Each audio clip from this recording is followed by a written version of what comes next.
I'll just pick that up again. Yeah. When she's gone through, when the noise is gone, Japanese animators make a huge range of material, from abstract animation to political comedy to satire to history, all for mass audiences. So the things that animation's allowed to do in Japan make anime really one of the most powerful media in the world. And it is a medium in its own right, it's not merely a genre, because it embraces so many different areas and so many different styles. And of course, it's also intensely democratic.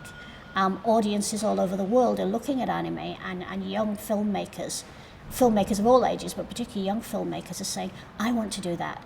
I want to do stuff that's as free and as flexible and as exciting as that. And so it's inspiring quite a revolution in independent production. And if you look around on YouTube or on the net, you can see masses of independent anime, everything from small studios to kids on their iPhones doing their own thing, and that's tremendously exciting. Can you put the finger on what it was with anime that attracted you from the start? For me, I first saw anime in Spanish, which is a language that I didn't speak any of at the time and still speak almost nothing of.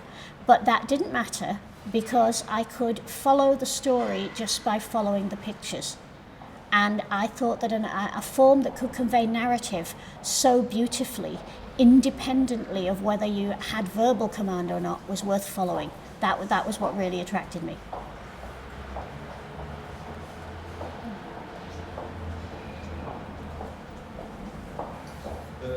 Just I'll come a little bit closer. Okay. A very wide and big question, but can you tell us a bit about anime's influence in the West?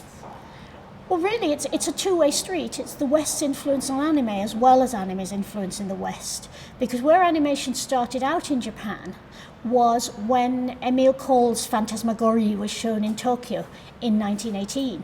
And it was an immediate hit because you have that wonderful little animated sequence in Phantasmagorie. And studios in Japan began to think, well, maybe we can make this, because the Japanese had taken to film in a big way. So 3 studios started a race to produce animation. And as far as we know, the first Japanese animation was screened in 1917. I say as far as we know because a lot of the evidence has been lost to time and the Great Kanto earthquake and War and Fire, but around 1917 is a safe start date for Japanese animation. And it was partly inspired and strongly influenced by Europe and by America, because Japan was in touch with both. And then as the medium grew and spread, very early on, Japan was sending films to France and to other parts of Europe. And they were seen quite widely in the 20s and 30s before Europe and Japan started to militarize. So again, after the war, obviously the Americans were in control in Japan for 9 years, I think, the occupation. And so a heavy influence from America as American film and American animation flooded in. But then the Japanese absorbed all that, synthesized it, took the things that they could use as artists always will, and incorporated it into their national tradition. And their national tradition gave back to us, first of all, this idea that animation is acceptable for any subject at all, for any subject matter, for any artistic approach. And secondly, the idea that you can use it in exactly the same way as you use straight film to convey any story. There are no specifically animated topics in Japan. Any story you can make in live action, you can make in animation.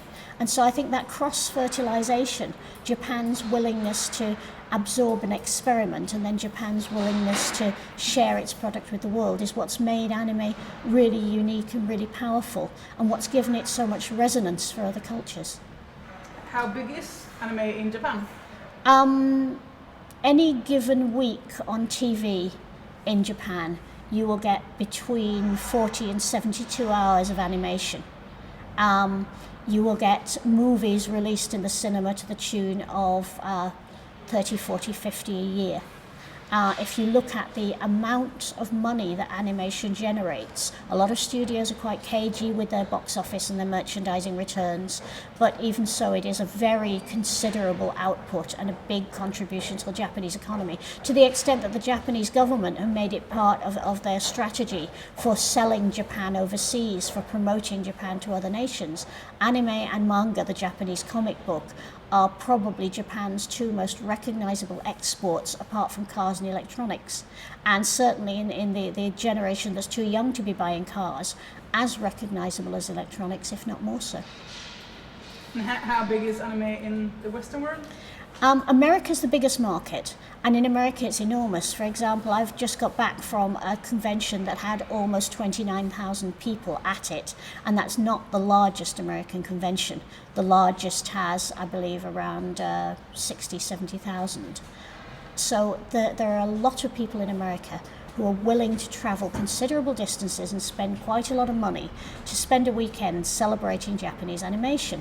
And if you look online, you will find that almost every weekend of the year there's an anime convention going on somewhere in America. But also there are enormous numbers of stores carrying anime, mainstream stores, not specialist shops, not comic shops, carrying Japanese movies and Japanese comics for the American public. And there's a whole industry of translation, localizing, redubbing into English, which it provides entire careers for a large number of people, a very large number of actors, of technicians, work mainly or exclusively in the anime industry. It's also now being taught in American universities, so there's a huge market. If you come into Europe, France, I would guess, is the second largest market, but Italy would be almost level or not far behind. Germany and Scandinavia are significant markets. Britain is largely now part of the American market because it's simply not economic to produce two different English language versions. But across the world in Asia, anime is enormous. And even in the Middle East, which we don't generally think of as participating that strongly in Western and other Asian culture, the Middle East has got enormously strong audiences for anime, dubbed into Arabic. Very often, child audiences in that country, and even some adult fans, aren't even aware that anime is Japanese. I mean, that was the case in America and Europe until it became fashionable to sell anime as Japanese, till that became a cool selling point. But right across Taiwan, right across Malaysia, right across mainland China, right across the Gulf, there are kids watching anime heroes who don't know that those heroes weren't born in their own countries. So there's wonderful universality to anime.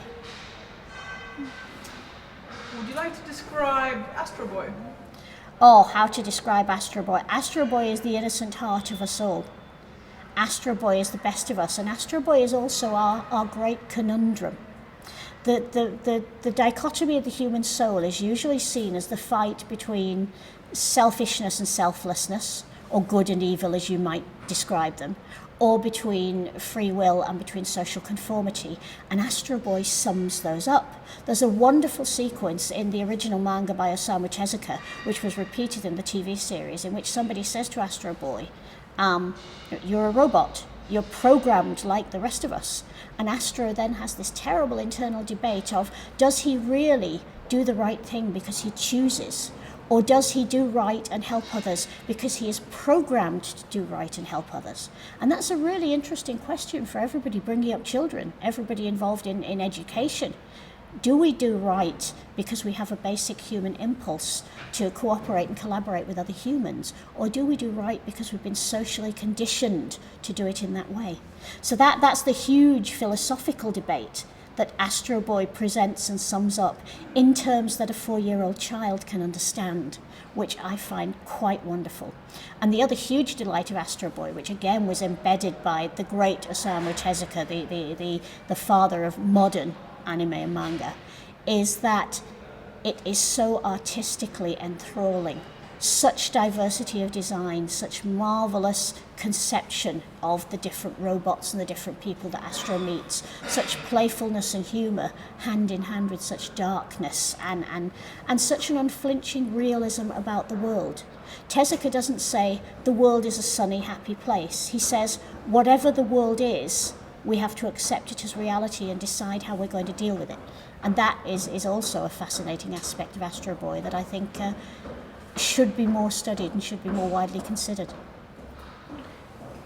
Jag står lite dåligt här. Jag står som en... Ja. Kan jag sätta mig ner eller kan jag? Jag står som en hel... Sorry. Kan flytta mig lite där, men det vinkeln